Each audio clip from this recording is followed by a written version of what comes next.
What's up? Welcome to TT Boy TV. Today we're here with a special guest. They're all special, but this guy was a performer, director, producer, and he first performed way, way back, probably before most of you were born.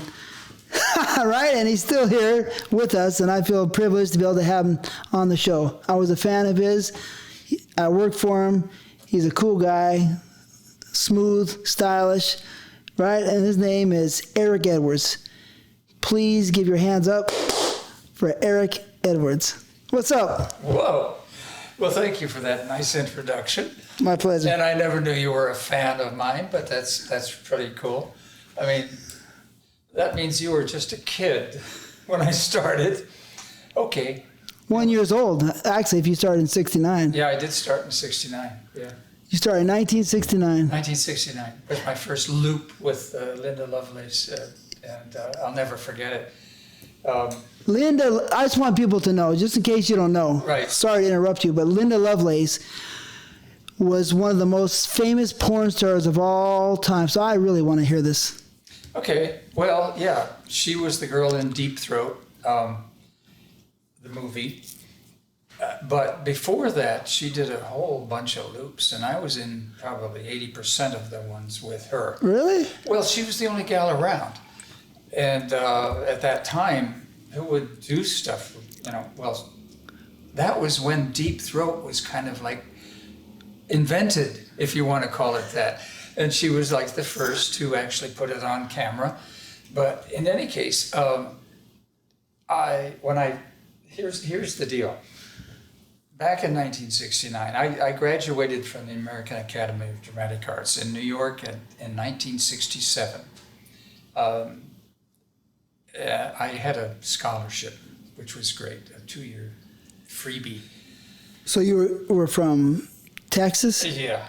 And you went to New York. Big difference. That's kind of reminds me of those TV commercials. Paste spaghetti sauce made in New York City? Oh, no, you ever seen one of those? Oh, no, but it's very much like that, because there was this train platform in the small town where my parents and I lived, and just went on forever, stretched straight train track from horizon to horizon, and I was the only one there on the platform, and I was going to the Big Apple. Wow, what city of Texas? Well, it was a suburb of Waco, way out in the kind of the boonies. So small. Small, going off to the Big Apple. I went to Baylor, though. That's where I got that scholarship. I auditioned for ABC TV and the American Academy. They were auditioning people all over the country. Over 24,000 auditions to get that scholarship, and I got one. How many did they give out? 16. 16. 16 scholarships, a 2-year scholarship to go to the American Academy. And I had a decision to make. Do I stay at Baylor and study theater, or do I take them up on this scholarship, which would take me away from my family and everything? But where is Baylor? I don't know. Baylor's in Waco. Okay. Yeah. So I was, close to my parents, and but it was a big call, and I decided that I would go to New York and study acting at the Academy, because it was all free. And because you won, or this was the decision before you won? This was because I won. Okay. Yeah, we're talking like 24,000 applicants for this scholarship. So they picked 16 of us. Cleavon Little was there. He was one, the black sheriff in Blazing Saddles. Oh, yeah? Yes, several other people that went to the academy with me. He got a scholarship too? Yeah. Yeah. So you beat the odds pretty much on that one. Yeah, 24,000 to 1, or 16 anyway. So that was like really a big change in my life. It took me into the Big Apple. Can I ask you a question? Yeah. Why do you think you won?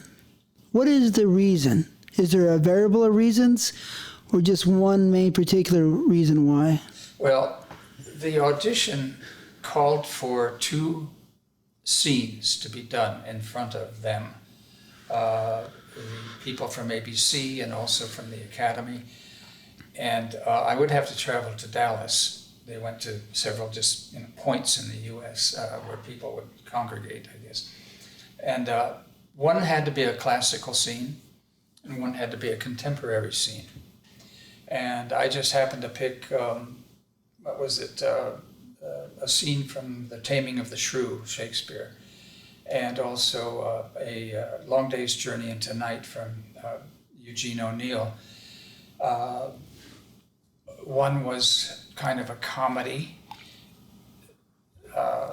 Taming of the Shrew, and the other one was a very dramatic scene that I did. And I got like 3 or 4 callbacks. I had to travel back to Dallas and do a callback.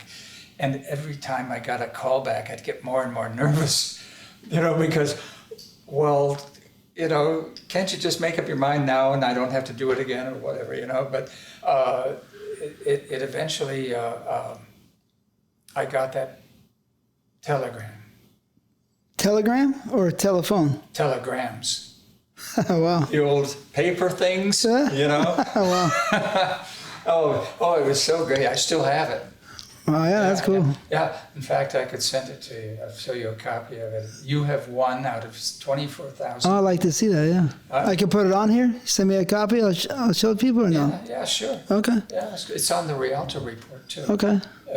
I heard about that, yeah. Yeah, the women of my life.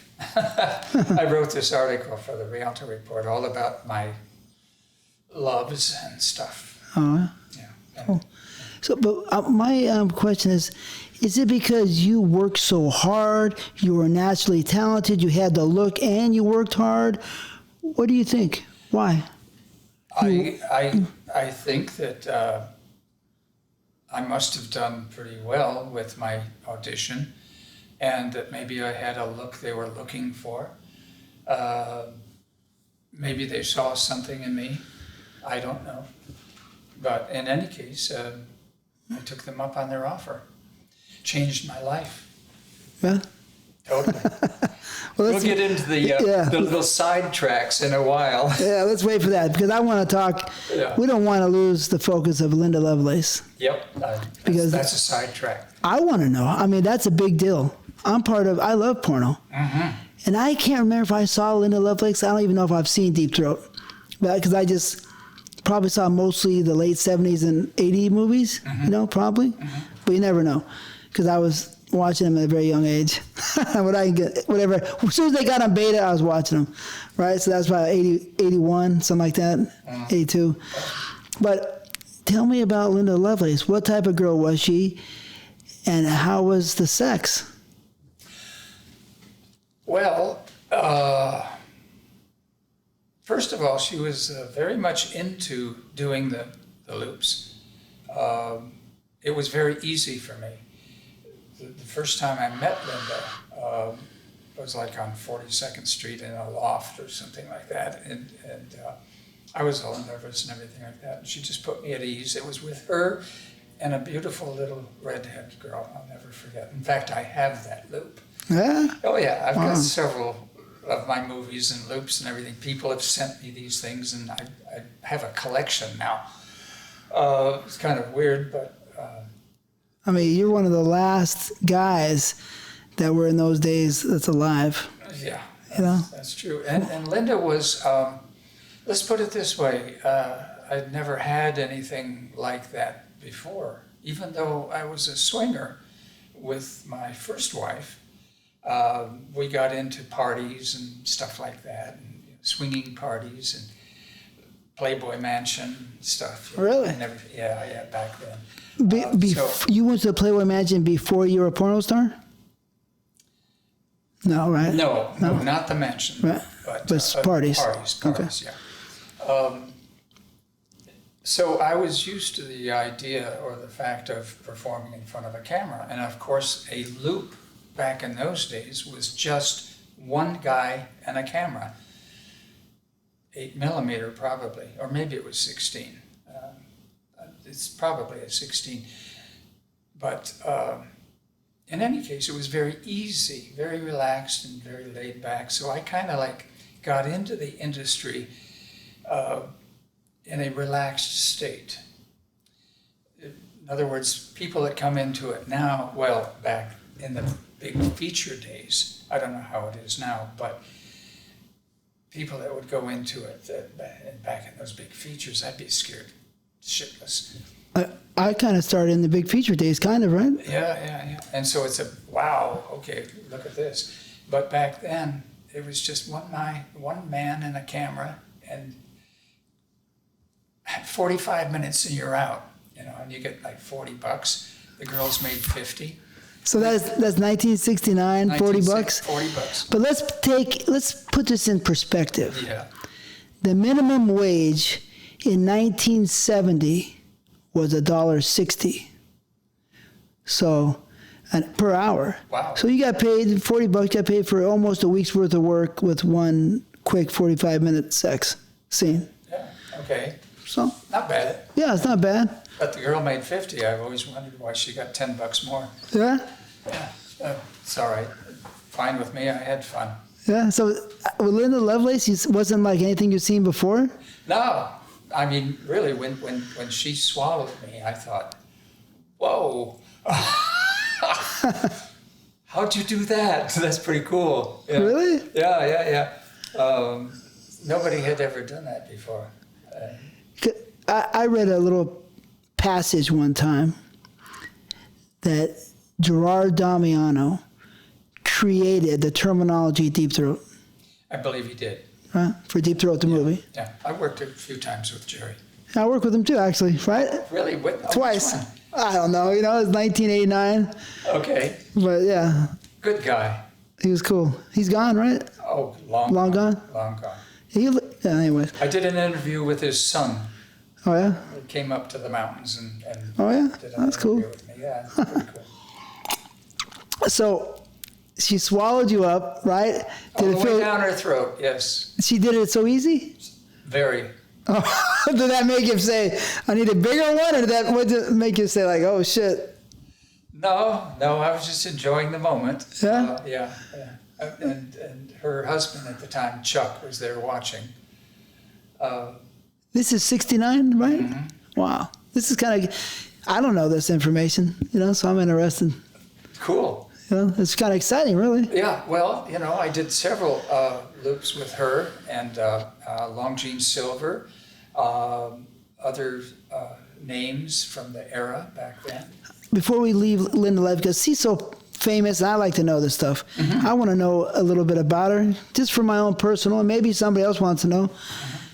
So we all know, I just said before, Linda Lovelace is one of the most popular, famous porn stars of all time, and she had made statements that she was forced into the sex and this and that. That's what I thought I had heard, right? Some people told me that, and I heard about it. But you're telling me right now, no way in hell. Yeah, she actually had a nasty thing to say about me in her book. Wow. I forget what it was called. Anyway, my name is mentioned in there, Rob, which is my real name. And in any case, there was no gun held to her head. There was nothing like that whatsoever. She was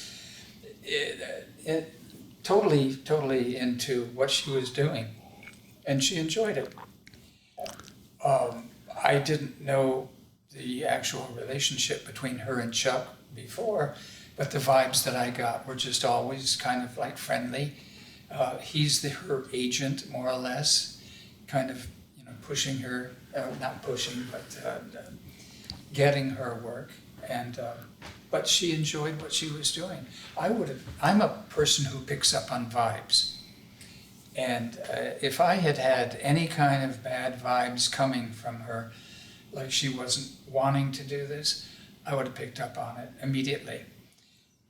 Consequently, I did that one loop with her and the redhead, had a fun time. I go home. A few days later, I get a phone call from Linda saying, "Hey, we had a good time. Would you like to do it again? I've got this gig." I said, "Oh, all right, I'll go for it. Another $40. Why not?" And so it was her calling me probably a dozen times after the 69 thing, saying, would you like to do another one? Because she and I worked together well. And She liked you. She liked me. And so therefore it kind of like worked out. Anyway, the point that I was getting to is when I got my Lifetime Achievement Award, I forget when it was, 1990 or 91.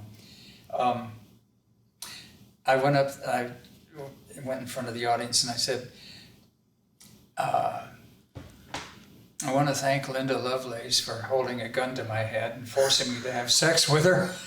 And everybody cracked up because they knew that there was no gun held to her head and all this, but even though she said it in her book. She said, you put the gun to her head? Yeah, I made a joke about it. I said, I'd like to thank Linda Lovelace for holding a gun to my head and forcing me to have sex with her. There was no gun. So she said that about you, and she called you 12 times, did 12 loops. So you hold the gun to her head, you held the gun to her head 12 times? No, it wasn't me holding it. Oh, somebody else did. Somebody else, yeah. Who didn't, but yeah. Yeah, who cares? There's no gun. Look, I got a picture of you here. This is the girls probably liked Eric Edwards, and they probably still do, but, this is a picture. This is the reason why good God. Linda Lovelace called him 12 times. Oh, my God. It's like, I hate that shot. really? Yeah, I do. Oh, shit. You should have told me. You know who took that? Who? A very famous photographer called Ron Raffelli. Oh, yeah? Anybody could look him up and see that he was a very famous photographer who shot me for free. I don't know how I got involved with him and his wife, but my wife and I got friendly with him, and he said, hey, would you like to pose for me? Because, he gets all inspired or something, and he said, okay, well, sure, whatever. And we did these shots, and I call it my muscle shot, and I'm so embarrassed. Really? I just think it looks kind of pompous. There was a commercial back in the old days, and I forget it was for a battery. Robert Conrad. Knock it off my shoulder. Knock that battery off my shoulder. I dare you. I dare you. Yeah, so that's the kind of look I have in my face, and that's why I'm embarrassed. That's spirit. Come on, man. When you're young, you're strong. You got spirit. Linda Lovelace loves you.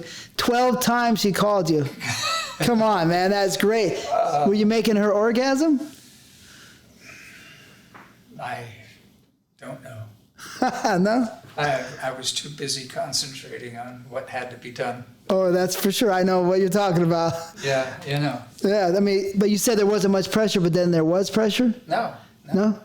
You're just focusing. No, I've never had pressure. No? Well, did I ever give you pressure? No. Good. No, yeah. I mean, you know how to make it. Just like with my actors who work for me, I always try to make sure that no cameraman or anybody put pressure to ruin everything. Of course. Yeah. Because basically you've got a goal in what you're after. I had a couple of directors in my career.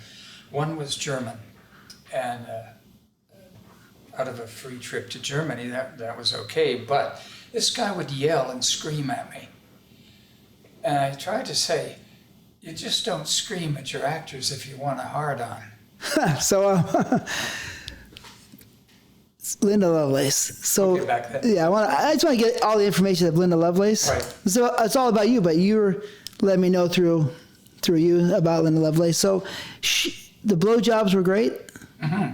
Amazing. Oh yeah. Some of the best. I mean, what can you say about blowjobs? It was the deep throating that was very brand new to everyone. Yeah.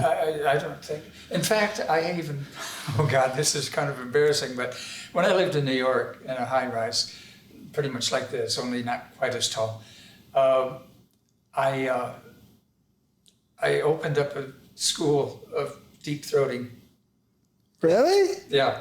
And I had three. But you were telling the girls how to do it. I had 3 gal students, and it was like a bring your own bucket, because they would gag, and and here I am trying trying to pass along Linda's expertise at this deep throating stuff, because it was like totally brand new to most everyone.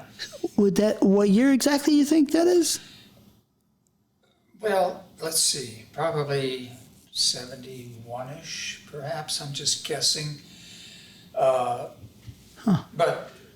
Wow. it's hard to say. Well, I would have to try to figure that out, because I remember the apartment that I was in, and it was 888 8th Avenue. Oh, yeah? Yeah, I'll never forget. You got a good memory, huh? Well, 888, that's kind of easy. Oh, yeah. So. Yeah. Anyway, I had this little school of deep throat, and I would try to teach them how to pass the gag reflex, in their throat, and just concentrate, relax. What'd you tell them? I mean, what's the trick? Linda told you the trick? Yeah, she did.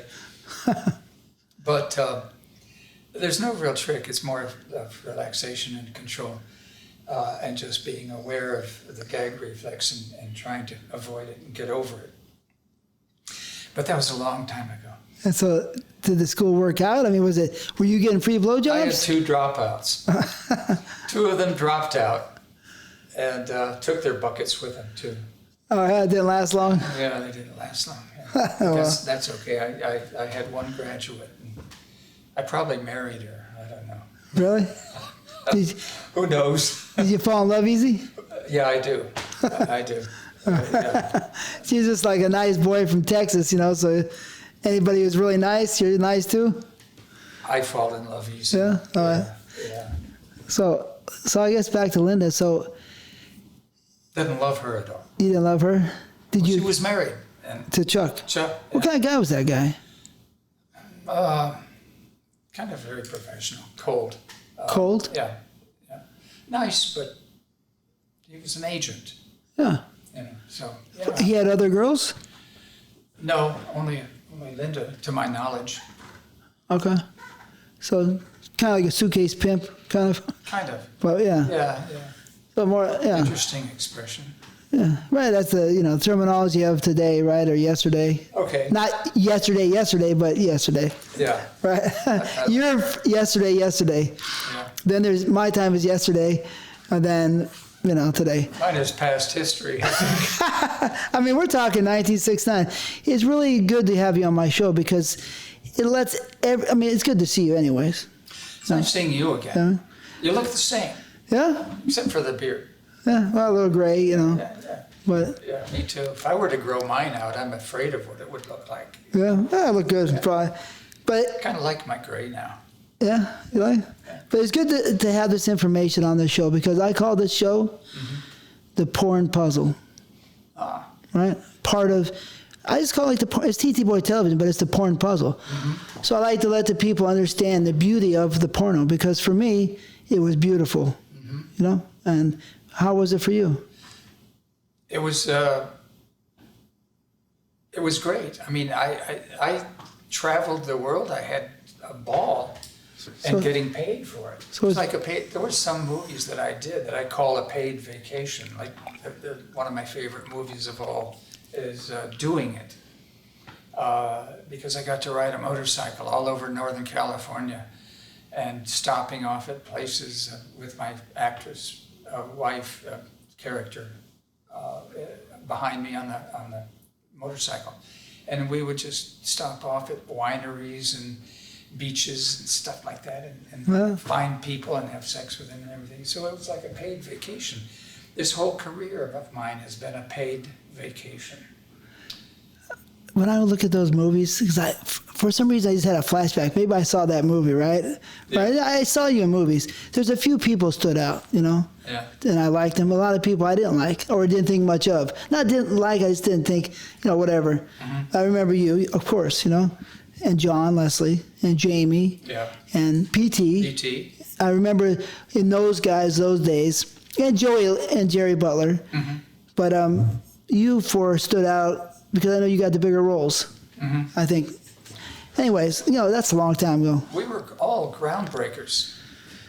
Yeah. Those names you just mentioned, pretty much, we were like pretty much groundbreakers. And Ron too, of course. And Ron. Yeah, Ron Jeremy. So, I was on a set in New Jersey on his first movie. oh yeah, because he was on the show. Yeah, he was on the show. Yeah. It was brand new. It was his first, and it was at. Oh, hold on, I want you to hold that thought because I want to finish go up back. Linda. Let me. I don't want to Yeah. misdirect you. Yeah, Keep let's. going. I don't want to. I want to finish up Linda. Yeah. So, was Linda Lovelace a sweet girl? Was she tainted, twisted? What did you think? What was her personality like? She was. Linda was very sweet. Sweet? Yeah, she was like a sweet, innocent girl who maybe got caught up into something that maybe was too much for her. And here's the deal. One of the reasons I think that she got angry at the world and the business and everything like that is because she didn't understand what happens to women in the business. The very nature of our business is to get younger and prettier girls. And one particular girl, unless she's extremely special, can only last a year or two or maybe 3. And then they find others to replace them because they need a box office, box cover or whatever. Used to be box office. Yeah, it used to be box office, thank you. Yeah. And they need a box office girl. And so that's why Linda got kind of ticked off at the fact that she was left by the wayside. And that's just the nature of this business. So you think, like, because of course Deep Throat was a huge success. Mm-hmm. Huge. Mm-hmm. Probably the most successful movie of all time. Yep, I think it is. I hear stories of grossing $500 to $600 million. Mm-hmm. You know, off a $1 million or less budget. Right. You know, do you knew Butchie and everybody? Oh yeah. Okay. Were you in Deep Throat? No, No. I was doing summer stock down in Florida. And when I got back from doing my stage show down there. Yeah, theater. A theater. Okay. Yeah, a theater show. And when I went back to New York, I lived on 8th Avenue, right up the street from the Deuce. Don't ask me why they didn't call me. I could have told them everything about the Deuce, the movie show. Okay. A lot of these shows about the adult business get on my nerves a little bit, but since you're more in that time than I am, Right. How do you feel about the reality, the truth to it? Okay, well, let me just finish my point here. When I got back from Florida, I went to my neighborhood, which is on 8th Avenue, right up the street from 42nd Street, and there was Deep Throat on the marquee. And I thought, what in the world is that? Wow, okay. I found out later what it was, so I thought, wow, something's changing in the industry all of a sudden. And it was a big change. Sorry, where was it? No, but what was the big change? The big change was the fact that it's in a theater. Oh, right. Bang! In a theater instead of the peep shows, instead of the drop your quarters into the machines and get a loop. That's what a loop is. Right. Terminology, you know it. But Deep Throat was a feature. A feature, Yeah. an actual feature film. Yeah, so that was one of the first ones of all time. Yes, it was. And then I guess another big one right after that was Behind the Green Door. I think so. Real close. Yeah, those close, two monster hits. Talkies, they used to call them. Talkies. Talkies. So you just got home, you saw that, you said, you went in, did you go watch it? No. No? No. Okay. In fact, I only saw myself once in one of those peep show things. As I was walking down 8th Avenue or something, where all those machines are, the loop machines, I saw my picture of one of the loops I did with Linda. And I said, whoa, what's that? So I got some change, some quarters, and dropped a few quarters in and check myself out. And I said, oh, that's weird. Okay. And then people started looking at me. I noticed heads turning, you know. Right away? Yeah, and they saw the picture up above me of who that was and me. Naturally, I looked like the picture, unlike today. You know, I'm older now. So anyway, I started to get recognized in that. So I made my exit fairly quickly from the loop machine. You recognized right away inside the area. Yeah. I spent my quarters someplace else. Not really. So, that's interesting about that was the first one you saw up there on the marquee, right? That's the impactful, just comes up and you come home and you see that, and then, of course, you're going to be in them right away. I know. Yeah. But before that, so Linda Lovelace was a sweet person. She's very sweet, very nice. Got caught up with a half pimp or whatever. Mm-hmm. Pretty much, is that the situation? That sounds like pretty accurate, yeah. And some girls don't know when a guy is sweet and happy and talks so well, you can make money. They don't know what happens after. Right. That's what happened to her. Right. Right. And well, she got replaced, you know, with the younger crowd, and the.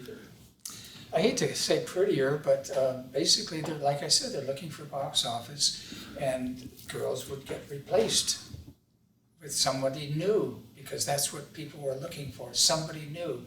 Maybe they'd seen a dozen loops of Linda, and they wanted somebody new. Wow.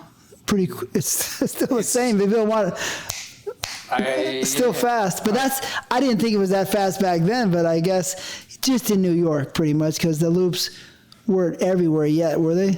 I don't know. I only knew New York. Okay. I hadn't been. The only time that I went out to California was when I got signed with William Morris after the Academy. And so I went out to New York to see if I could, break into films, regular films. Oh, after you got done with the school? Yeah, after I graduated. So I didn't know about California. Loops and stuff, I had no clue. Yeah, I want to know all about that William Morris, but Linda Lovelace, this last situation, was she pretty? No. Not really. No? Could you tell me from the girls that I know, right, from my time, what she's equivalent to? Like what, 1 to 10? No, some of the girls, like, you're not putting them under the bus, but you are a little bit, just tell me, in the 90s, because you were directing some of the girls, they were around. Yeah. Who was she equal of the girls that were around? I don't know. She's very unique, a unique look, a different look. And it's hard to say because there was no makeup back then. Yeah, no makeup artists. You just come, you do your job, and then go home. All in the day's work for like maybe an hour out of your time. But back in your day, the girls got made up by professional makeup artists, and they were gorgeous. Yeah. So a lot of them. Yeah. There's some great girls. So I can't really think of anybody. Maybe if you threw a few names at me, I could maybe compare. Right. Nina Hartley? Oh, Nina's very pretty. Okay. No. Okay. So way better Nina. I mean, she was, Nina's way better than her. Okay, I got it. So, all right, I'm going to put her down. So let's say was the goods. I'm all about the goods, the pussy, right, the goods. I don't know if you are. You believe it or not, some people could care less. PT could care less, he kind of said. Mark Davis could care less about the quality of the pussy. Not saying that they want bad stuff, they just never really care. So I don't know if that's from not being circumcised or not just giving a fuck. I don't know. But, did you ever recognize the goods, and did she have good stuff? Linda? I think you are the first person that's ever brought that up. That's interesting. First of all, she was shaved, which was unusual, I think, for that time. Wow. Or early. Way unusual. Way early, too. I mean, come on. Wow. Yeah, I'd forgotten about that.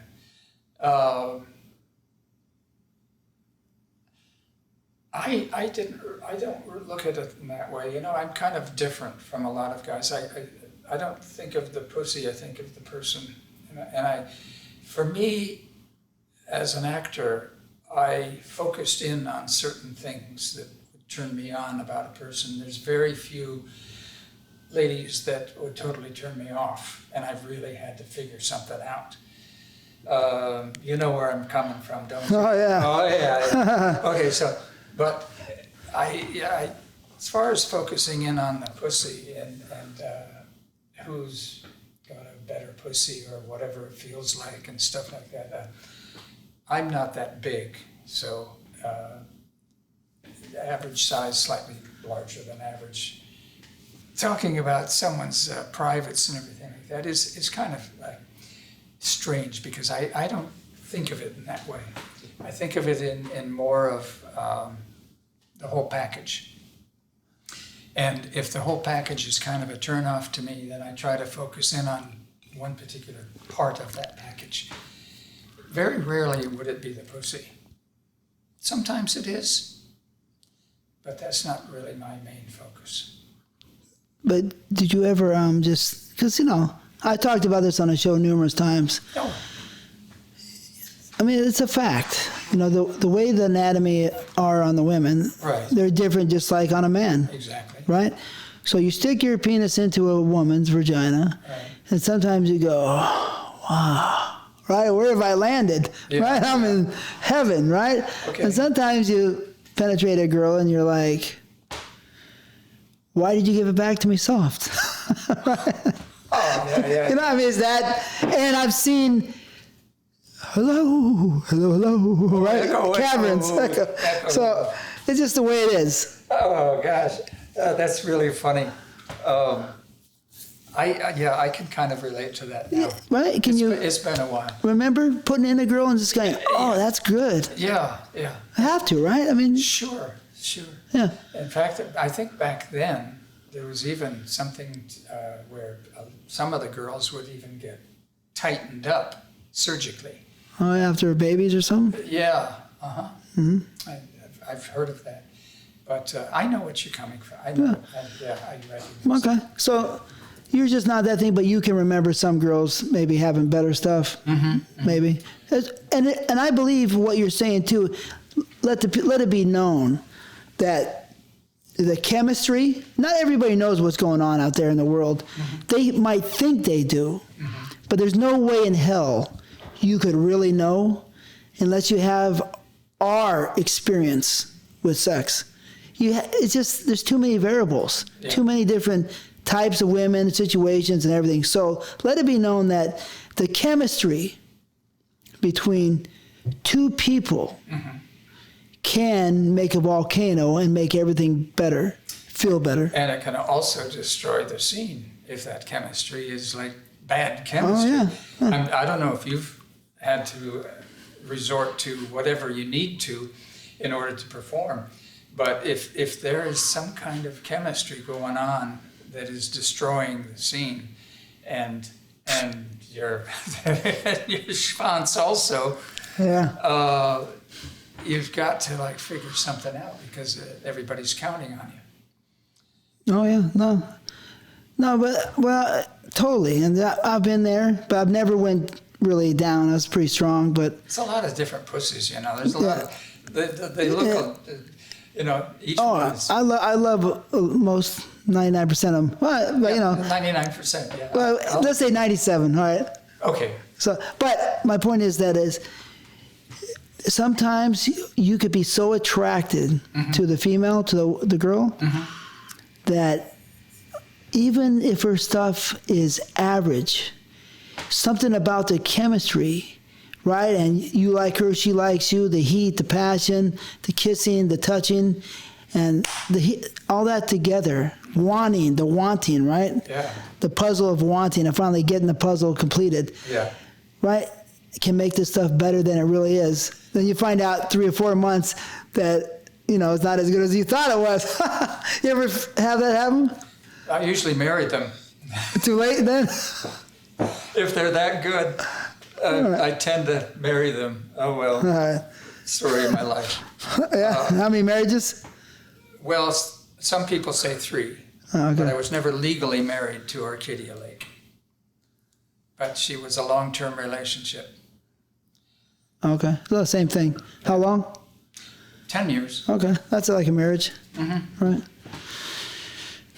So I guess let's talk about, before we go too far into the business, I like talking about the business. I always like to see your profile, so let's go down there. You're born in close to Waco?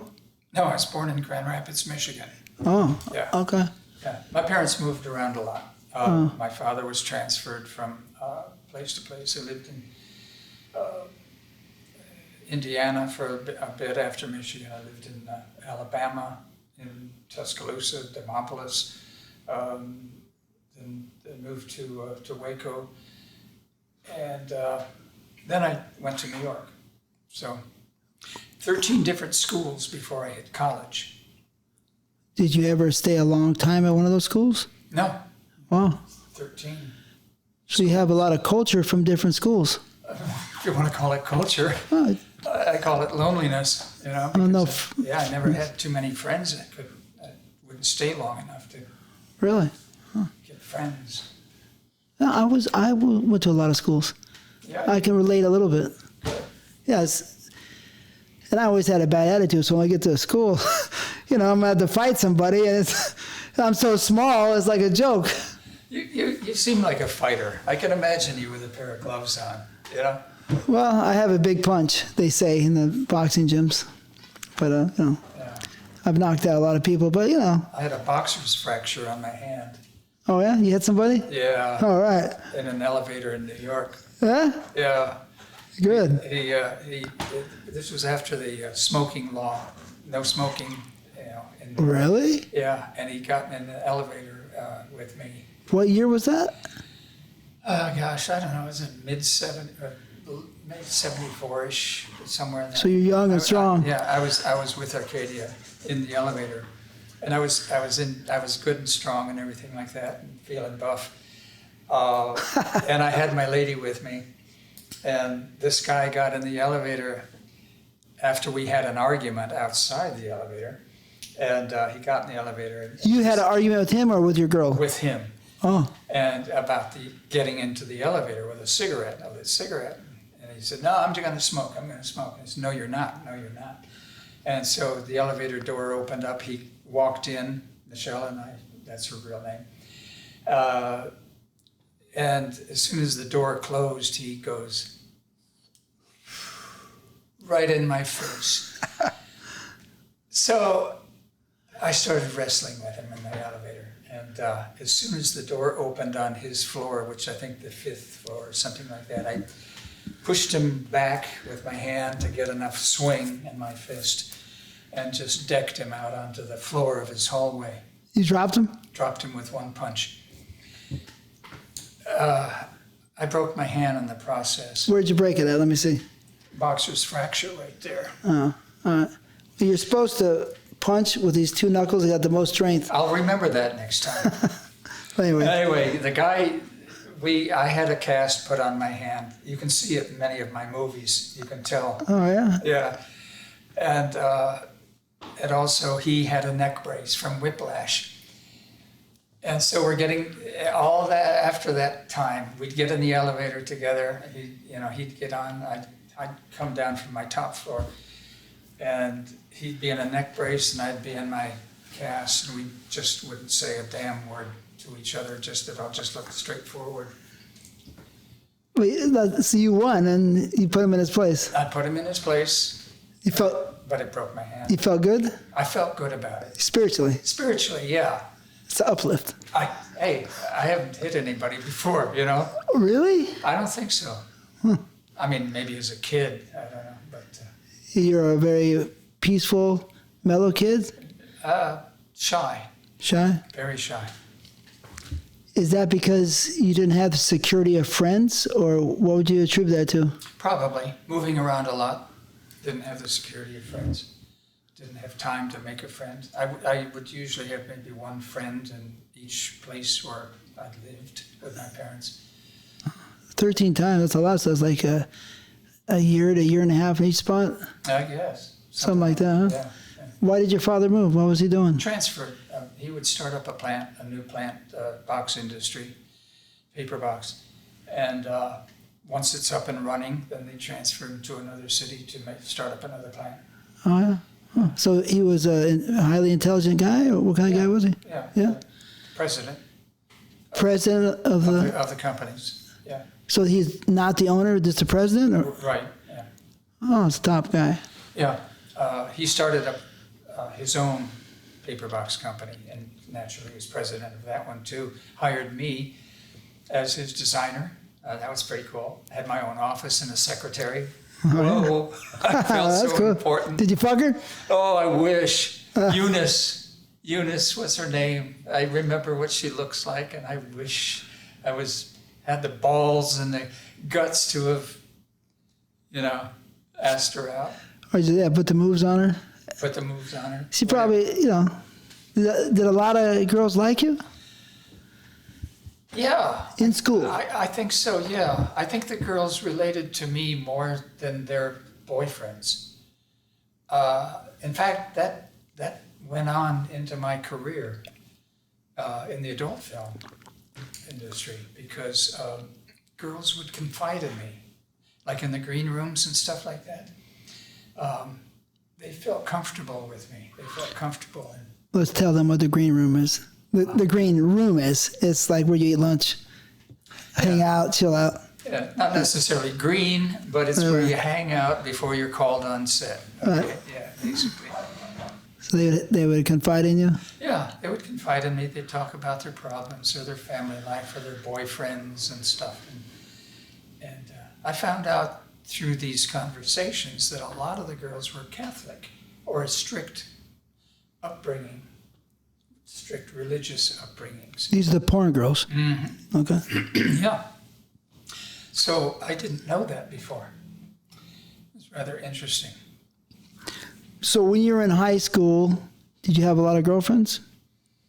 No, I didn't really have the time. I didn't have the time. Why? Well, because it just didn't happen. I was very shy. And they were friends. I had girl friends, but not a love kind of friend. Wow. So when was the first time you had sex? 19. Whoa, man, I gotta let you know right now. What? That's the oldest age so far on the show. Really? Oh, that's kind of embarrassing in a way, but... 19, fuck. Yeah, but you gotta remember, this is like, 60...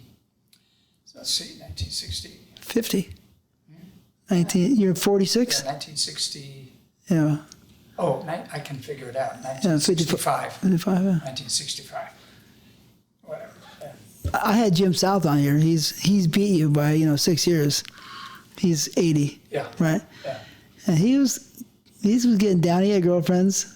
Well, he's got it made, man. He's got girls coming and going in his office. No, and it's cool. In the back. Oh. Yeah. Well, anyways, because I like to know, sometimes you think that the girls were a little slower back in the 50s. Yeah. But if you think about it, it's not that long ago. So why would they be that much slower? Mm. You think without the influence of porn, I think maybe they could be more curious. I don't know. No, But it's totally wrong. Yeah? Yeah, let me correct you on that. Before Deep Throat happened, and before the whole awareness of sexuality in America really came about, we were very backward. I didn't discover that really until I shot in Europe a few times, in Scandinavia. And I loved Stockholm. That was so much fun. But yeah. Sorry to stop this one, but Stockholm, Sweden, my great-great-grandfather made the seminary there, and very famous. The first, he was like a pope out there, 1865. after he was a colonel general in the Civil War. But That's impressive. just Stockholm, because he owned the whole area of all the religion in those days till 1910 when he died. He built a high school, built a seminary, and it was a big, powerful seminary. Anyways, forgive me. That's really cool. I love that city. I love the Swedes. But I discovered when I was in Europe that they were far more advanced than we were sexuality-wise. It took us a decade or so to actually grow up in America. I noticed that, and it's before your time. Back in my day, you just don't even talk about sex. And parents, when a father would have to, give the speech and everything like that about, well, son, that if you feel some certain urges and everything like that, and women are different, and yeah, Dad, right? Okay. That's kind of like the way my father handled it. It was like very awkward and couldn't say it. Whereas me, raising my two sons, I was very free, open about talking about sexuality, because times have changed so much since when I was early in the business. We changed America, and the way I like to put it is we turned on the lights in the bedroom. That's my expression. Bang, all of a sudden, not all of a sudden, but it took some time. America finally went crazy. Women went nuts and having orgasms for the first times in their lives. Yes. Really? I know. Oh, yes. Because of the porn? Yes, my girlfriend. I was her first, and I didn't even know it. But it was in a movie. She saw a movie of me, and it got off on watching me. I found this out, and that's really cool. I was your first, and I wasn't even there. Damn it. So America was very uptight. So I got it a little bit. So maybe what you're saying is, right, because I'm so jaded, and maybe not everybody knows, but maybe they need to know, is that what you're saying is the girls watching maybe other men having sex with the girls got them extra excited, making them orgasm too, or no?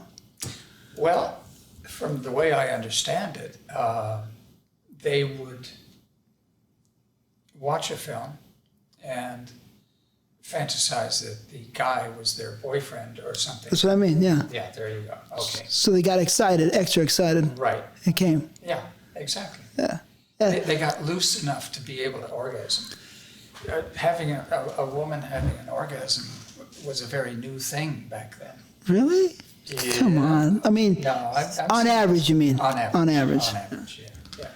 Yeah, because we know there's some beast out there, you know what I mean? Oh, yeah. I mean, all through history, for goodness sake, orgies and everything. Right, yeah. Back in the Roman days and everything. Right. But on average in America. In America. America was very uptight sexually. Yeah.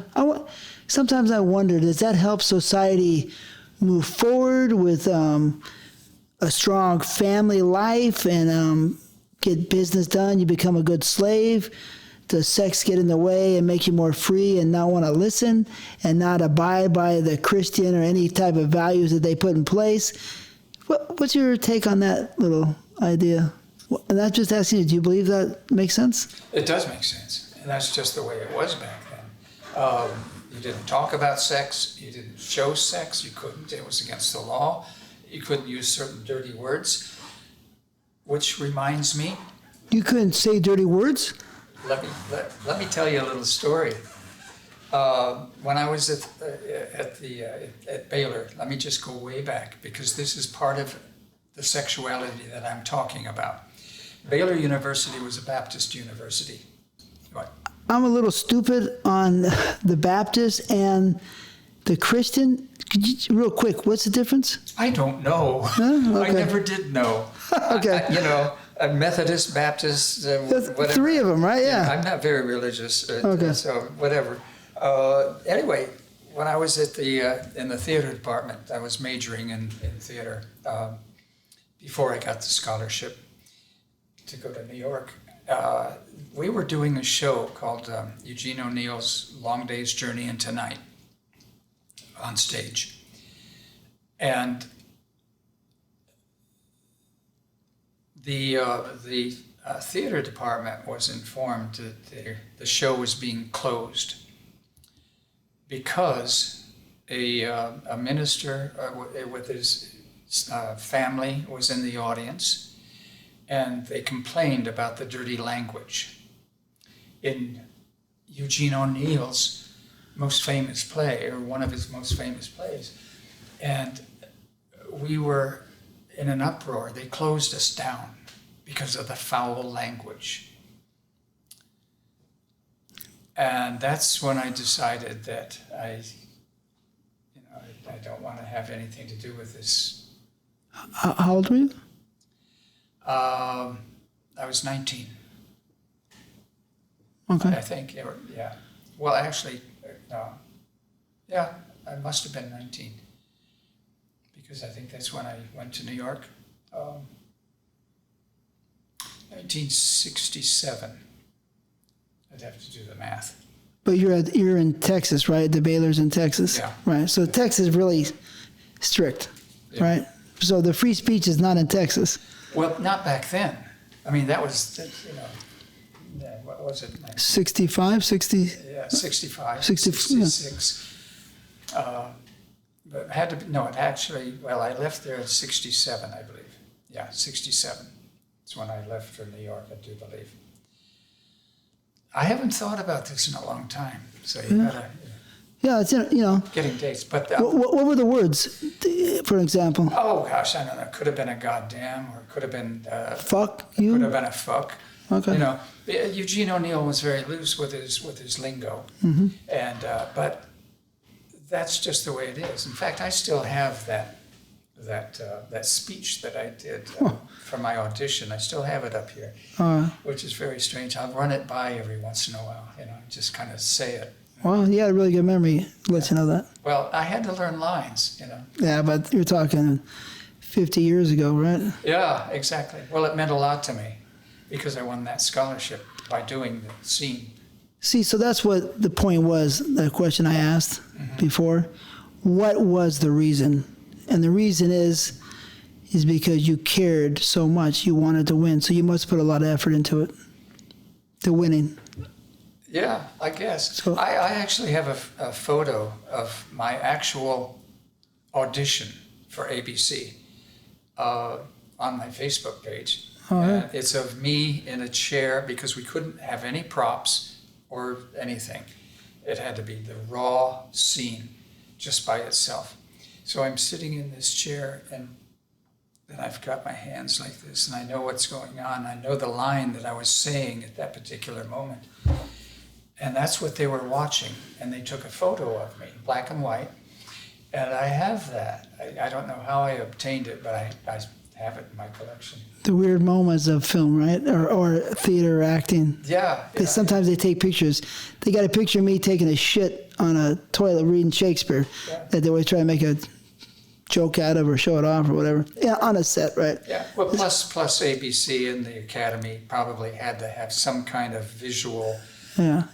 so they could pick and choose their winners, Oh, I see. Yours makes more sense than mine. Yeah, the old-fashioned way. Yeah. They had to look at photos. So they shut down the play Yeah. because you said, fuck, shit, motherfucker. Well, I don't know the actual Whatever, yeah. words to be used, but they shut down the play, and the theater department rebelled.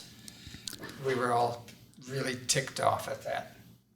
Oh, yeah, I mean, but, so when you were held back, restricted, it seems like, physics, kind of. When you're pushed back and you let go, you come forward, right? Mm-hmm. So that's what you got to be aware of, people.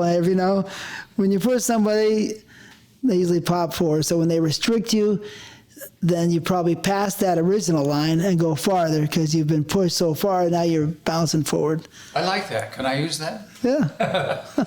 No, that's pretty good. Yeah, thank you. So you're a virgin at 19. Can you tell me how it went down? Because, I love the women. I really love the women, right? And just to know how to go down, right? What was it like? And you're 19, so you're dying to get some, right? Yeah. How to go down? It's kind of embarrassing. I don't know. It was this girl. I was a lifeguard at a summer camp, and one of the other lifeguards, I think probably, and me went into town, and we picked up a couple of girls that had been ogling us. We would get on this dam and slide down the dam, and because it was fun, it was a sport thing. Water was pouring over the dam, and if you get on to that slick waterfall that was happening, you could actually slide all the way down into the spillway below. And the girls thought that was like really cool. Wow, look at those guys, because nobody else did anything like that before. It was like, wow, kind of like surfboarding in a way, only with no board.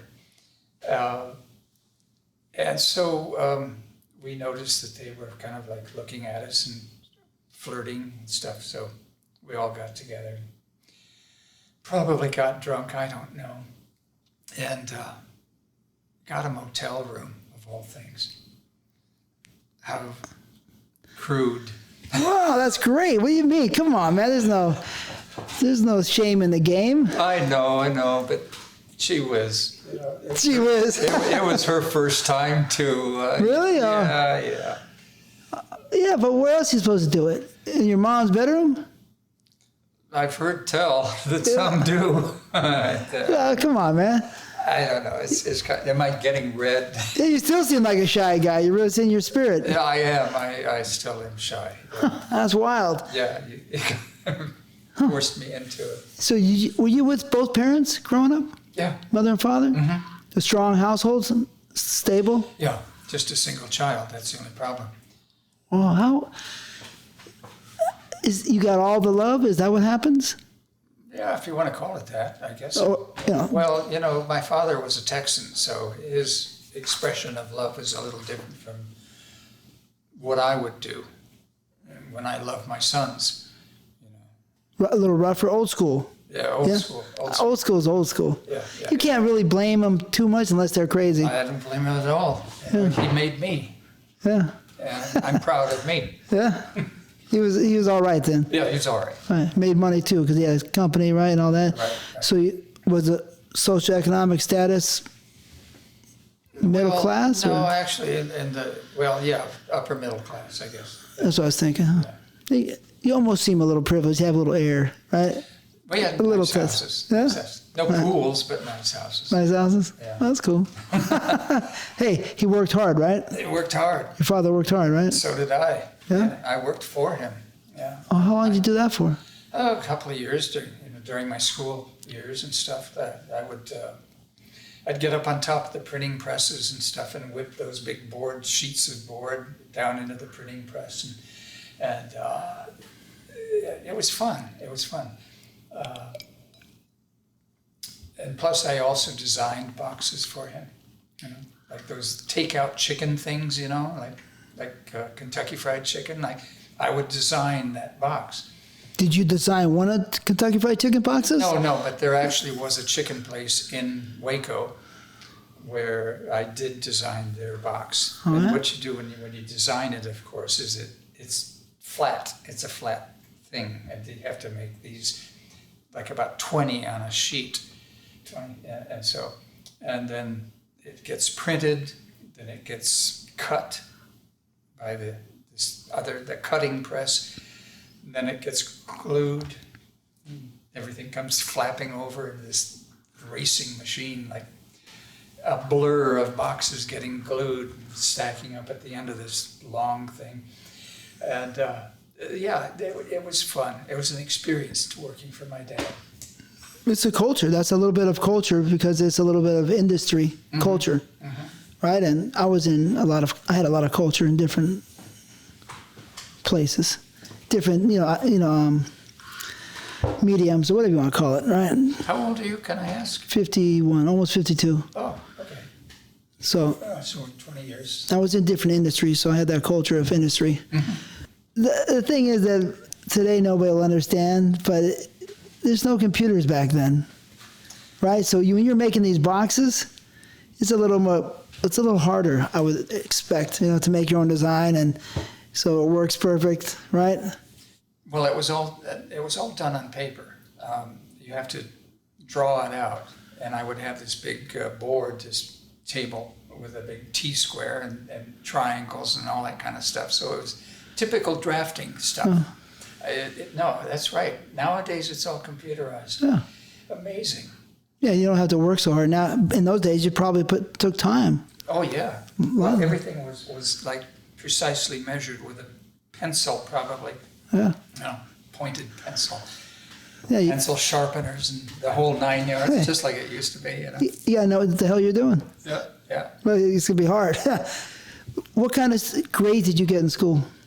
I did good in my latter high school days. I remember getting pretty much straight A's or close to it.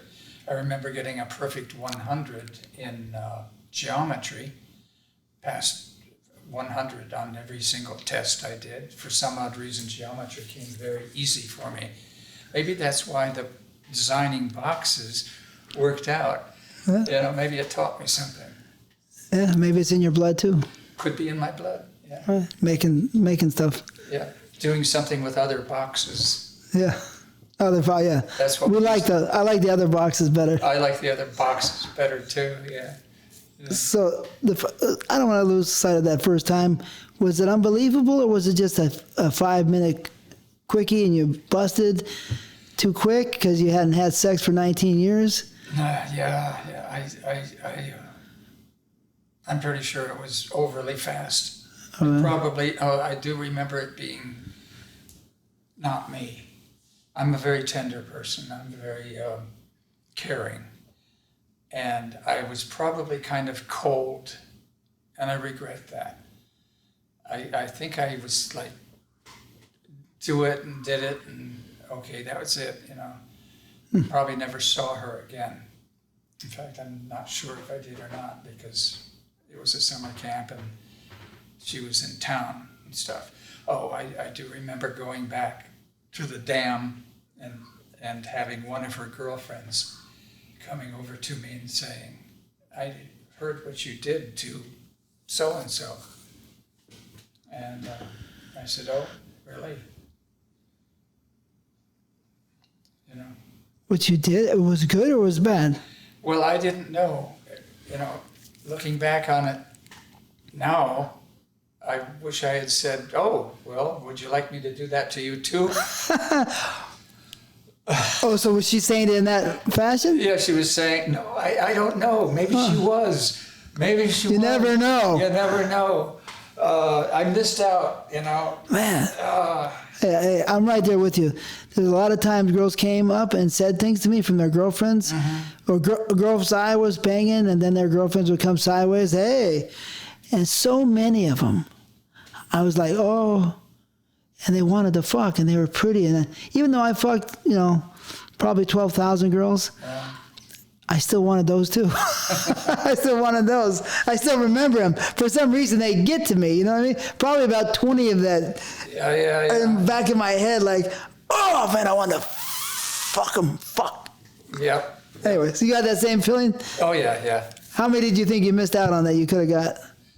Oh, hundreds. Because you were shy. Yeah, because I was shy. I you look back on it now, and I just think that's not that important to me.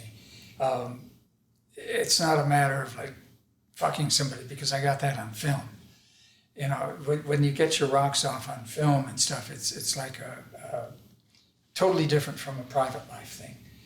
To me, anyway. Oh yeah. It's not as intimate. Yeah. But those were the days.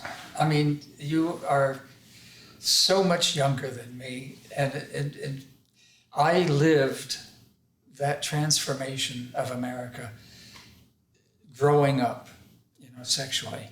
And you got in when we'd already been in our late 20s, so you figure, America in its late 20s, we're already experienced and we already know what's going on. We can say the word sex and nobody's going to turn their head.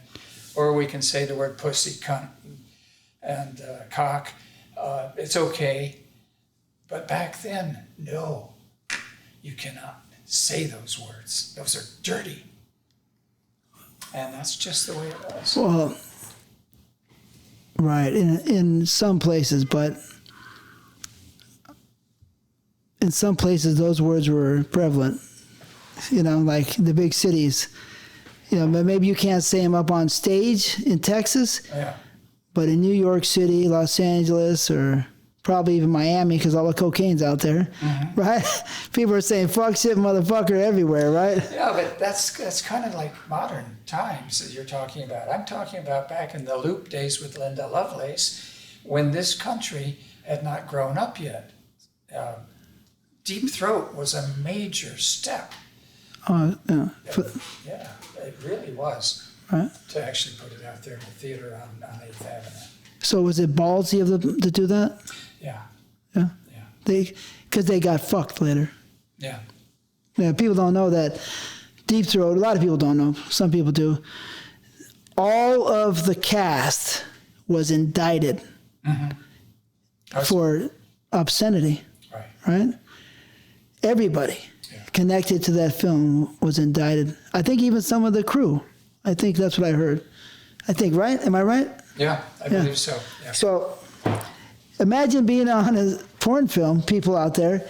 You do a porn shoot, and now you're going to be locked away because you were hired as a gun to come on and have sex, and now you're going to prison. I crazy. did go to prison. You did? Yeah. I was busted.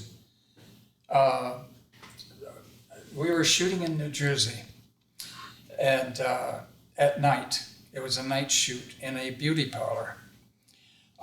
And they had, it was a small town in New Jersey, right across the river from New York, I think. Probably Point Pleasant. Oddly enough, what's Pleasant anyway? We were shooting in this beauty parlor at night, and they put Dubatine on the windows, this black curtain stuff on all the windows, and blocked out any kind of activity going on inside because we were having sex and stuff in the beauty parlor. And come to find out, there were 2 cops making the rounds. So there were these 2 cops that came by and they found a couple of little tiny slits in the Duvatine. And they peeked through this Duvatine onto the set because they wondered why all these cars in the parking lot when there shouldn't be any cars this late at night. And so they decided to check it out. And they watched us for 2 hours. It's all a fact. It went to court. And so they actually, well, do you think that's pretty nasty in there, Joe? What do you think? Well, let me check. Let me move over. Let me check. Oh, yeah, they're going at it. That's kind of against the law, isn't it? What do you think? What, should we call it in? I don't know. Maybe we should take another peek. 2 hours later, the paddy wagon comes and they take the cast, the crew, the equipment down to the last screwdriver, the film footage. They bust the entire shoot. They threw us all in jail. And then they transfer us in the middle of the night to the state pen. And I spent 5 days in the state pen, not knowing if I'd ever get out. I had no idea if I would. I couldn't even make a phone call. They wouldn't even allow a phone call. What did they say to you when they arrested you? You're a piece of shit. They just said you're under arrest. You're under arrest. Yeah, blah, blah, blah. They didn't tell us anything. Anyway, when it came for the arraignment or whatever you call it, and you have to go before the judge, I had to stand up, and the judge is up there looking like the old actor Raymond Massey. I don't know if people know that name, but he was this fact, I think he even played a judge at one time. He just looks like a judge. And this guy looked like Raymond Massey. Sitting up there, he says, "All right, Robert Everett, your charges are fornication and fellatio." And I said, "Excuse me, that's not fellatio. I was going down on the girl. It's called cunnilingus." And so the judge whips out his Webster's and starts flipping through the pages and says, "Change that to cunnilingus." He didn't even know the difference between fellatio and cunnilingus because it was so new back then. And so I was charged with fornication. I was fucking. And fellatio. I mean, cunnilingus. I was going down on a girl. And I sat in prison in solitary because I had my broken hand. I asked the guard, "Why can't I be with my cast and crew? They're all in a communal cell. Why can't I be with them? Why do I have to go to solitary down in this basement practically?" And he said, "Well, you could use your cast as a weapon." And I said, "What? I'm going to hit somebody with my broken hand? Are you nuts?" So anyway, I spent 5 days in this tiny, tiny cell. I wasn't even fed that night. And the prisoners next to me passed down a sandwich from one to the other, to the other, to the other, so I could get something to eat. And that made a big impression on me about America's sexuality and how really backward it was at that time. What year was that? 74? Did you say it was 74 when you got in the fight? I would have to look at the date of the release of the movie. But in that elevator, it was 74, you said? So it was 74. Had to be around 74. Yeah, probably. Yeah. So you're already a star, kind of. Yeah, I was. It's hard. The only way that I can pinpoint actually years is to look at my log, my catalog of the films in my collection. And I can say, "Oh, that film." And I can look back and see the year that it was released and kind of figure it out. How many do you think you appeared in? Well, not as many as you, that's for damn sure. IAFD has me listed at 604, I think. And IMDb used to have it around 600 also, but they moved it down to 300 something. I don't know why.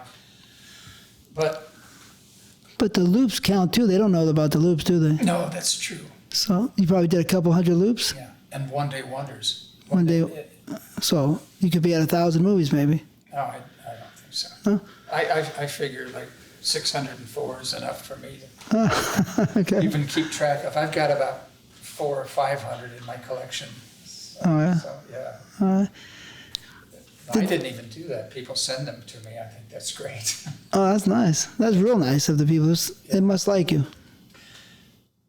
I guess. So you go, I guess let's get to the nitty gritty, Let's go. You go to New York. Now you're in New York. You won the Academy, not the Academy Award, but you won the scholarship to the Academy. Mm-hmm. And you're ready to get to work, right? So tell me about the theater. What's going on? Well, I did a lot of touring shows. I did mostly stage. In fact, after the Academy, my first stage role was with my wife at the time, who I met at the Academy. She was an actress also. Eventually became Kathy Christopher. Our first show was out in Lancaster, Pennsylvania, in a circus tent with a stage in it and normal audience with a stage at one corner of the circus tent. I mean, this thing was huge. And it was an Amish musical, of all things, about the Amish people, because it was the Amish country in Lancaster. Okay. So we're doing this musical called By Hex. And I hate musicals because I'm just not a singer. Not like PT, right? PT likes to sing his ass off, huh? Oh, he does, yeah. Oh, yeah, and he did a lot of straight stuff too. Yeah. Jesus Christ Superstar and all that stuff, yeah. But that was my first show after the Academy. And then from that point on, it was just kind of summer stock shows. I did some in, several places in the South, Jacksonville, Mobile, South Carolina, North Carolina, Florida especially. I liked it down there. All Stage did a children's theater tour with Kathy also, which took us all through the Midwest for 8 months. Oh, it was fun. Yeah, Fun. It was fun, but it got to be kind of long because driving around the country in the Midwest and going to a new town and setting up the props and the whole show and then doing the show and then packing it all up and going to the next town, it got to be a little tedious. Huh. And then moving on out to California, that's pretty much after I had gotten established in the adult industry. I didn't do too much theater out in California. Yeah, but before the adult business, that's pretty much what you were doing. Yeah. So, did you love the theater? Is that why you were doing it, or what was the reason you were doing it? I loved it. Yeah. No, it was a lot of fun. I was trained for the theater. I wasn't really necessarily trained for film, which is an interesting concept because when you're trained for the stage, it's almost an over-exaggeration of emotion and voice and everything so that you can reach the very end of the audience and stuff. But when I would do loops or when I would do actual roles, when the talkies came out, and they would hire me because of my acting ability and speaking and stuff like that. So I noticed my early films as being overly acted, exaggerated.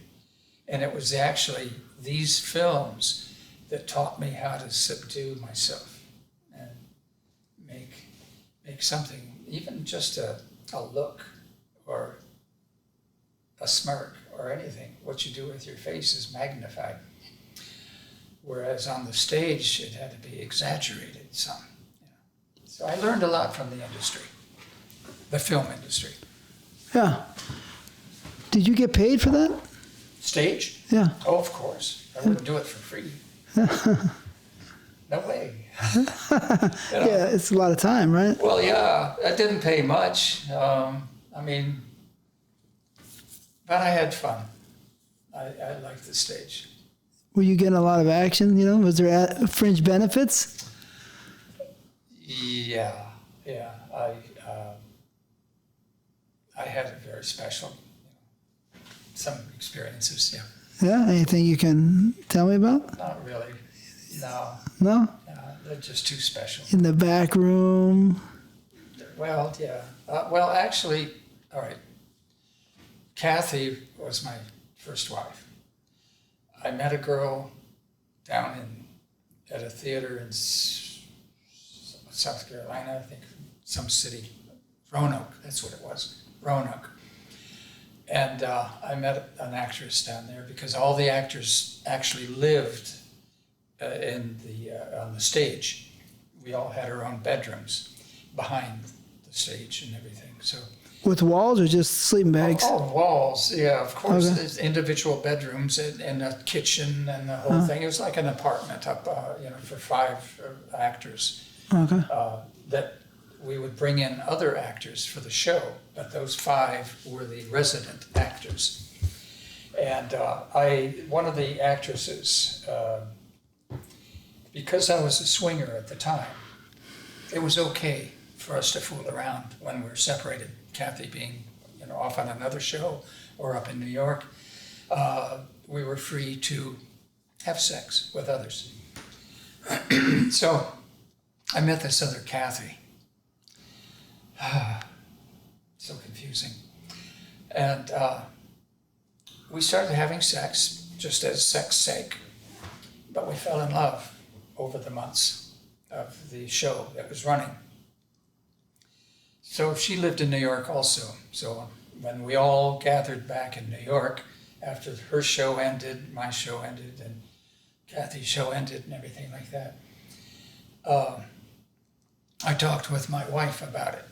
And she asked me point blank. She said, "Do you love her?" And I said, "Yes." And she looked at me and thought for a second. She said, "Well, invite her to move in with us." Oh, yeah? Wow. Yeah. And she did. So, So I had a three-way marriage, Kathy, and me. that's cool, though. Well, it could have been, I suppose. It was rather awkward, though, because I would alternate nights between one Kathy and the other Kathy. So it became kind of awkward. Yeah? It wasn't a three-way. She wasn't into girls. No. But, yeah, that still sounds kind of fun. It was okay. It was not great, just okay. Awkward. Awkward. Yeah, and it didn't work out. Luckily, I got my first gig overseas, and Joe Sarno saved me. So I went over and filmed in Stockholm or something, or Germany, I think it was. This is adult, or this is... Adult. Oh. Joe Sarno, the director. Yeah. Well, then, all right, then tell me why, when, where did you get in the business? How? How did I get in? Yeah, how? I mean, you just don't drop into an apartment and say, "Hey, Linda Lovelace, what's happening?"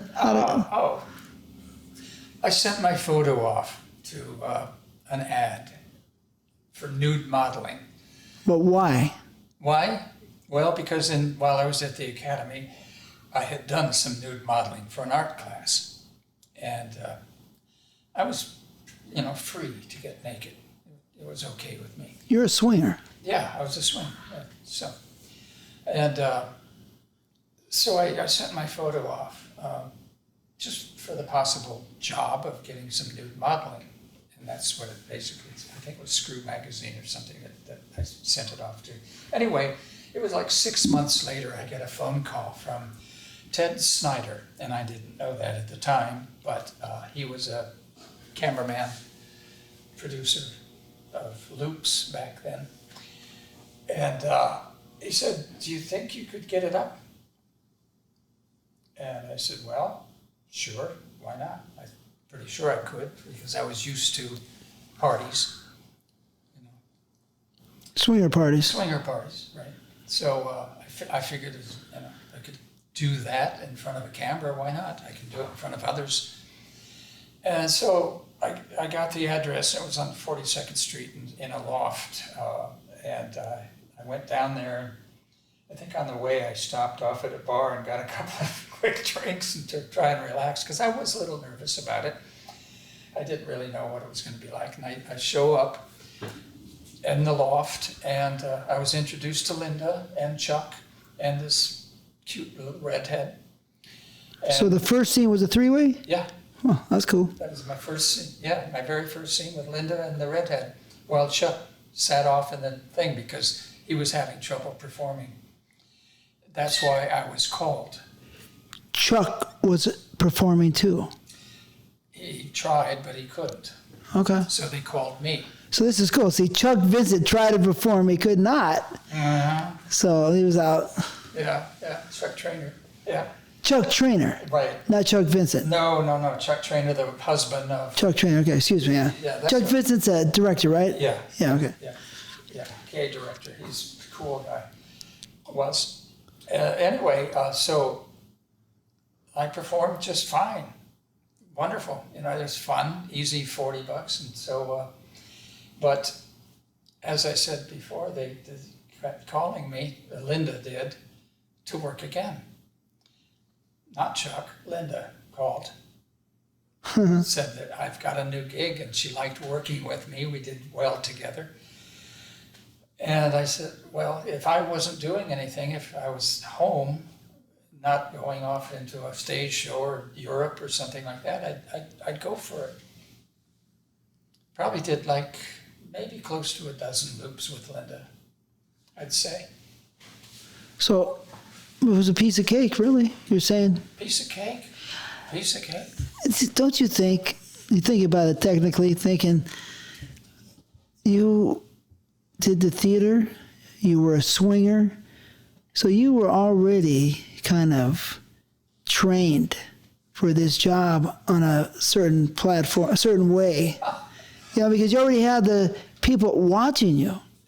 So a little bit of that fear was gone. Would you think? Exactly. I never thought of it that way, but actually I have, because I think I brought this up to you before. For me to go into the industry after it had been established, big time budgets, lights, cameras, big cast and everything, I don't think I could have handled it because of being shy and everything like that. But I got in through the back door, so to speak, when it was only one cameraman, real easy, hour work to go home. So it was very relaxed, so I was able to hold on to that relaxation into the big budget films. I mean, you're kind of the beginning. I mean, really, right? Yeah. Pretty much the beginning of the beginning in America. The very beginning of beginning. I mean, come on. I mean, think about that, right? Yeah. We got the beginning of porn right here sitting next to us. So you know. That's true. I'm probably the only one left. It's the dinosaur. Who else can you think of? Levi Richards is gone. Names that you wouldn't even know. Yeah. They're all dead. Harry Ream's dead, and he was. I was friends with Harry.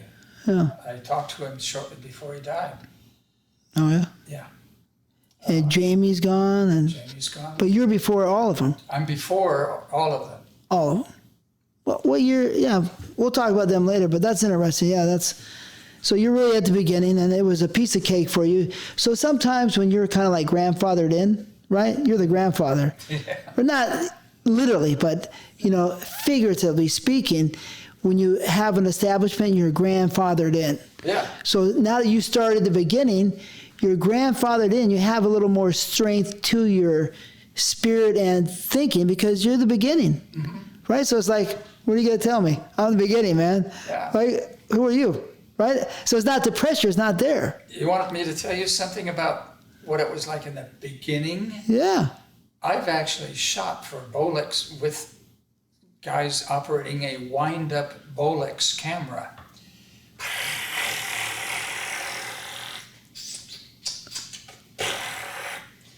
Oh, yeah? Yep. Wow, that's cool. Yep.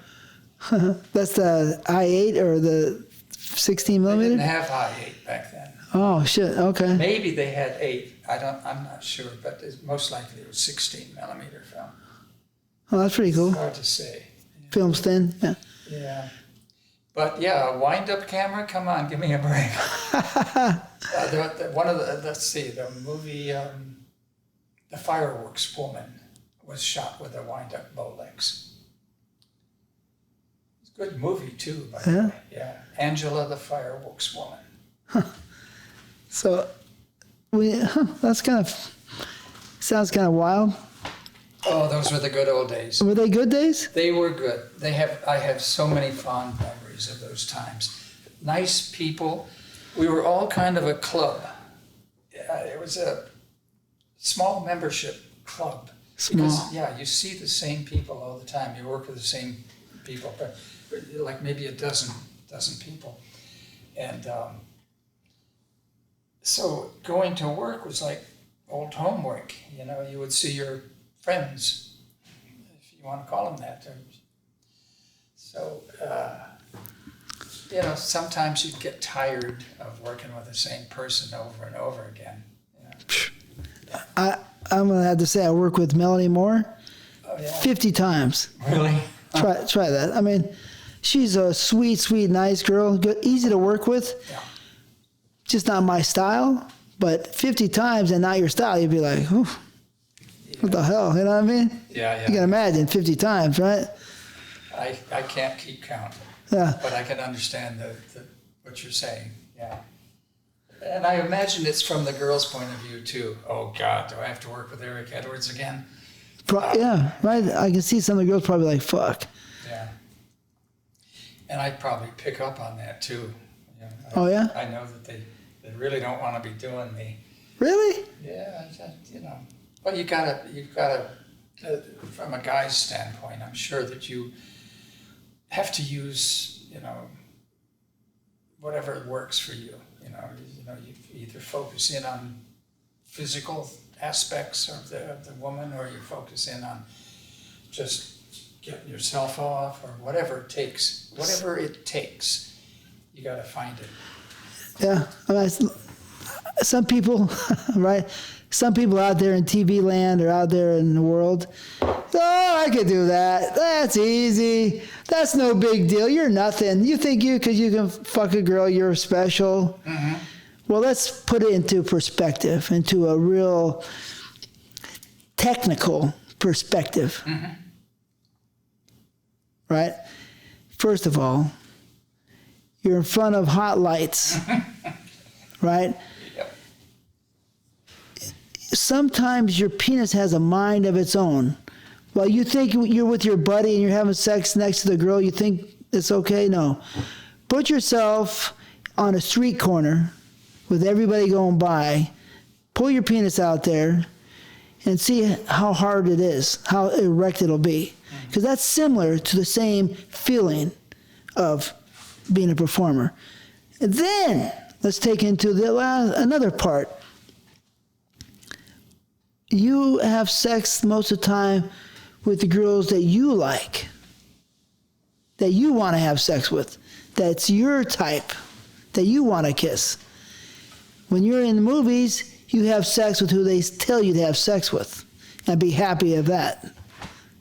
A. B. C. What if you're tired from A, your girlfriend yelling at you all night, fighting with her, well, your brain's going to be all messed up, or you work 25 days straight, 4 scenes a day, and your penis is beat up, and if you cancel on somebody that's important, they'll remember that and not hire you again. Yeah. Right? But now you're on the stage, because sometimes we are on stage shooting, we're on a scene, in a studio, all kinds of places, outside, and your penis is numb because it's so chaffed up for all the scenes you've done. And now you're with a girl that is not your style, and guess what? Hello, hello, hello, hello, right? And the snowbank you're working on is kind of chilly. Yeah, or the rock in the middle of the desert. Right. And you think you're going to be erect for 2 to 3, 4 hours in fine fashion, and that you can do it all the time. It's no big deal. Well, let's put it into another perspective. There's about this many people in the world that could really perform without Viagra or some type of pharmaceutical help in front of people. Very small amount. And then let's go this small to the people that could do it really good. Hardly none. That were strong as hell always, right? Or always. Remember lines also. Remember lines, but always came to work, because it's a sex film too, you know what I mean? Come to work with able to do the job all the time, never have to worry about them ever. How many people could do that? You know what? I know that's exactly the situation that comes my way sometimes. You know, hey, I could do that too. How can you get me in the movies, right? I practically repeat the speech you just gave. You know, A, this, B, that. You think you could handle that? Yeah. And they go, wow. You know, and walk away or whatever, you know. It is an unusual job and an unusual skill. Yeah. And we're not going to talk about hygiene, because we're too nice to talk about hygiene. Oh, yeah. And that's that, you know. Good. You know, so without Viagra with all that. Viagra wasn't even invented yet in my age. No, but I never used anything. Yeah, me neither. No, I don't. That's against the law, really, in my book. I drank a lot of milk. When people would ask me, what's your secret? I said, I drink a lot of milk.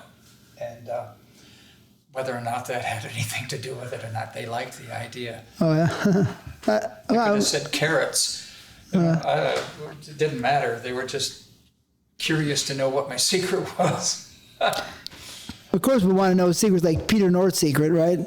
He told me a couple secrets. Oh, yeah? Yeah, he's not telling you guys. No way. Forget about it. Oh, tell me off camera. I'll tell you off camera. All right, good. The great Peter North, right? Unbelievable, huh? Yeah. No. That cum shot. Crazy. Yeah, it is. Like, what, 5 feet?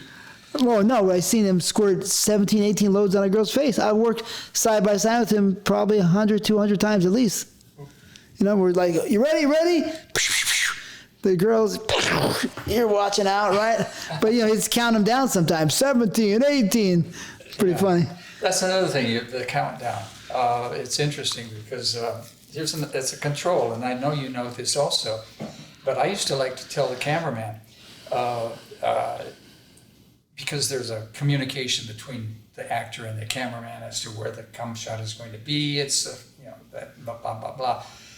But I told the cameraman that I really like to have nice slow pans or something from the gal's face or something, and then I will give you a 10-second warning so that you know how to time out your pan and stuff. And so, because I had that control, so it's not just popping for one's own pleasure, it's popping for the camera and making it work for the camera guy. 10, 9, 8, 7, 6, 5, 4, 3, 2, 1. Ron Jeremy would do that all the time too, and brag about it. Me and Al would do it and say, you ready? I go 10, 9, you ready? Hey, so yeah, I mean, it's even harder with two guys to time it together, but exactly. Timing two guys together is tough. You know, we were perfect. Mark Wallace too. I worked next to him 100 times. Yeah. He was very good, you know, but yeah. But that, in our day, maybe is, if you're going to be a solid, strong performer, a star, you better at least have that. Yeah. Right? It's very true. Very true. People don't realize all that. What they see on the screen is, you never know how it got there. And then how about, like we're talking about, kind of, you're probably at home and you probably can come in the position you like to come in, right? But try fucking for 2 or 3 or 4 hours in a hot sun or a hot lights, sweating to death, and now they're going to tell you to come upside down. Good luck. Right? And if you can't do it, you have to go to your position. You have just been demoted to a B-class performer, I think, you know what I mean? Really. So, what a business. Yeah, it's beautiful. It's been quite a ride. It's a dream for me. It's a dream. But it's all about you today. I talk about myself enough. But no, but what's really funny is to have you say certain things. And first of all, I didn't realize that I was actually at the beginning of this industry. Yeah, but you've made it clear that, wow, I'm the dinosaur. Well, you're the forefather now. You're the, the patriarch. You're the man. I look at the people that were in the loops that I did back in those days, and they're all gone, pretty much. So those loops, and we talked about it a little bit before. You told me to stop because I'm not there the whole time like you are, because you really should be the main or one of the main consultants in any type of idea of porn film, especially if it's going to be dated back. Right. So here's the deuce, which to me seems kind of retarded.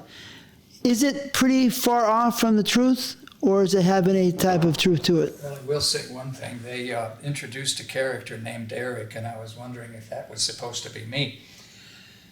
I thought that was rather unusual, but I wanted to be a consultant on that, and I should have been, because I lived just blocks away from the Deuce. Oh, so the Deuce was something?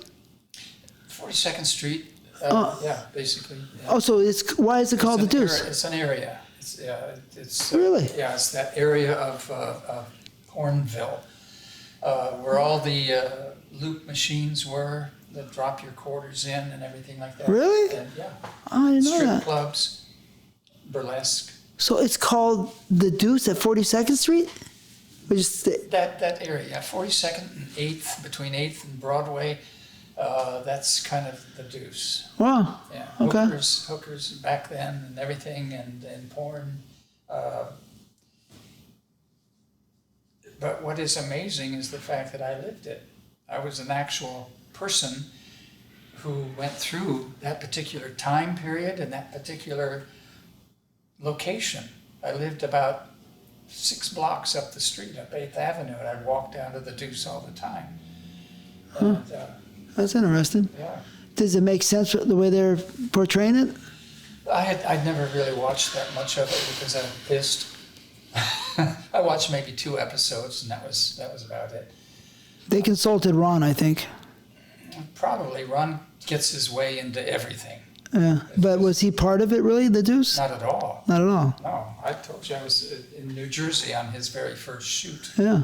Yeah, as an actor. I'd already been established, long established. Because he's 76, right, or 77? Oh, I have no idea. Yeah, I think he told me he's 76.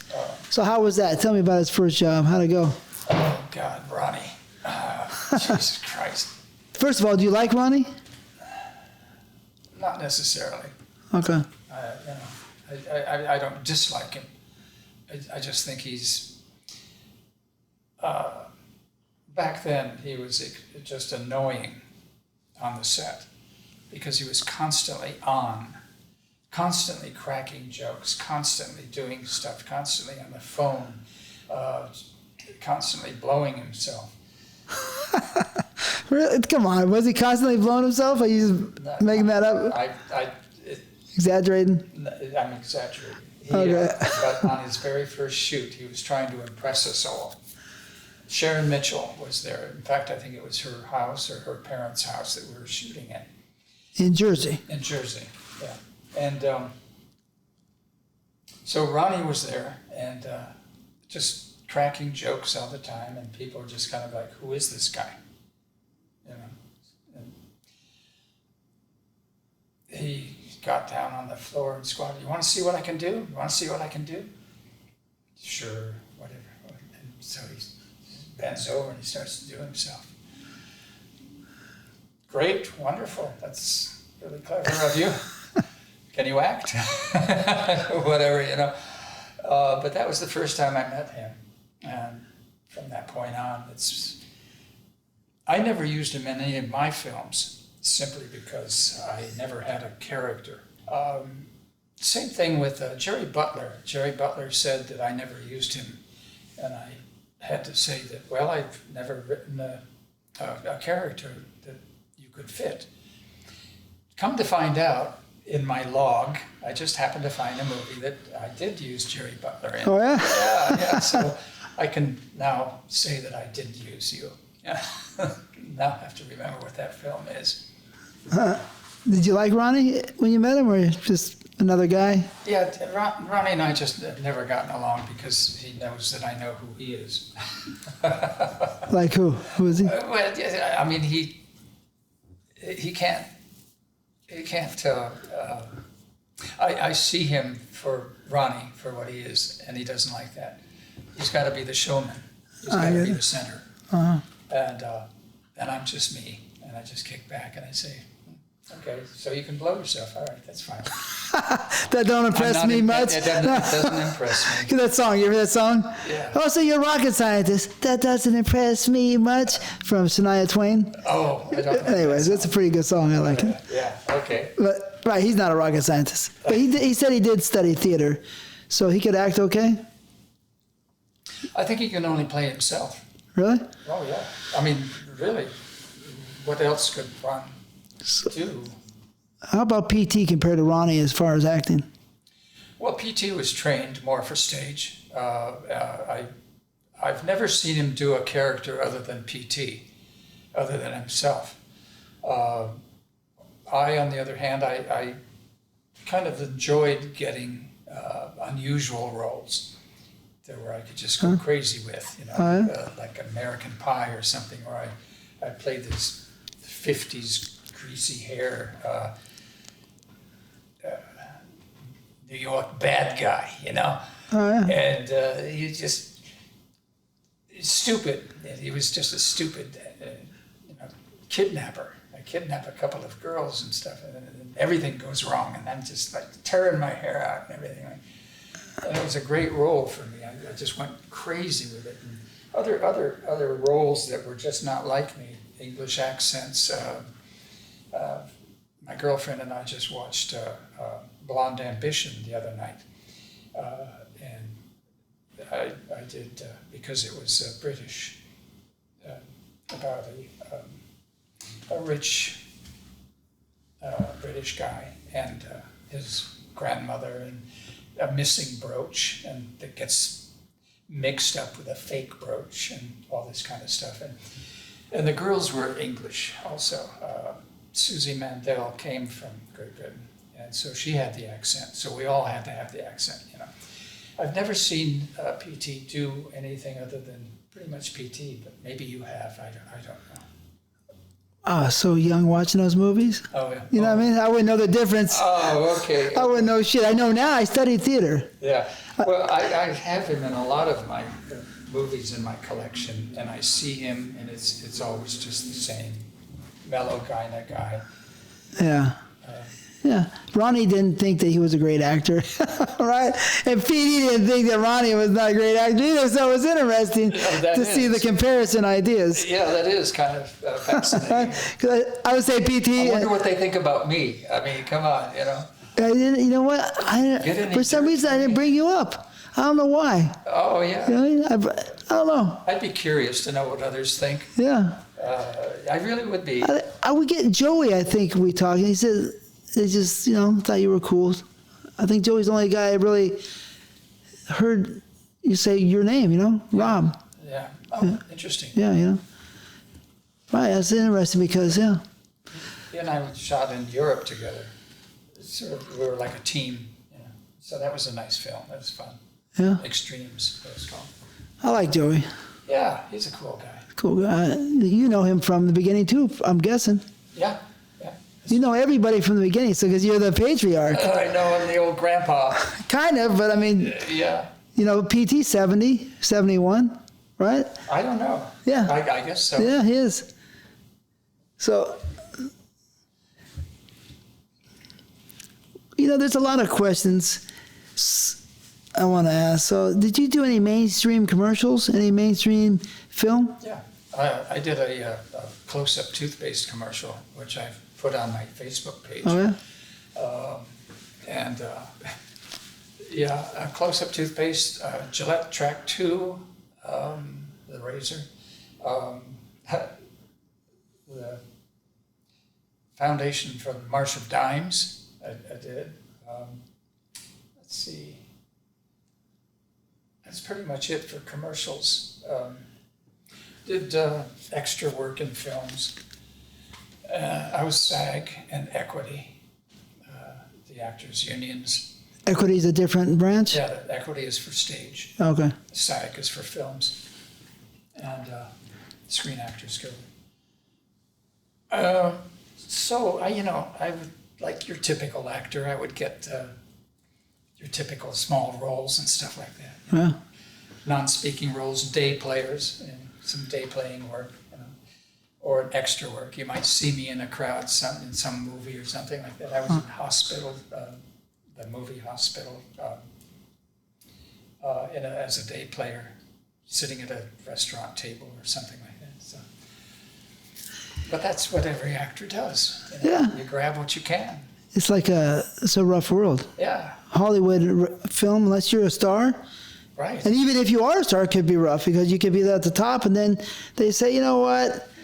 We don't like you, and my friend don't like you, right? Because it gets the same in porno, right? Hey, fuck that guy. He was a prick. He fucked my girl. Yeah, right? There you go. You're fired. All of a sudden, there's no work for you, right? Right. The small, especially back those days, very small, right? That's one good thing about the adult industry is the fact that I became a big fish in a little pond, so to speak, and that snowballed. What Didn't pay as well as the legit field would have, but if you made it to the big time? yeah. But that's a rough, you never know. But yeah, you could have made it. You have an all-American look. When you look at those pictures Yeah. of when you're young, Yeah. and still now, because, you know, you're 74, you have an all-American look. So I can understand why some people might have said, this is the guy we need for a commercial, because you have that all-American next-door dad, man look. I see it. You think so? I guess. Well, the close-up toothpaste was unusual because I had callbacks. And every time I'd have a callback, I'd get more and more nervous, just like the other callback for the scholarship. And my final callback for Lever Brothers was just, I was all nervous and everything because I'd said the lines so many times. And it's a 30-second spot, you know, it's like, how many lines could I say?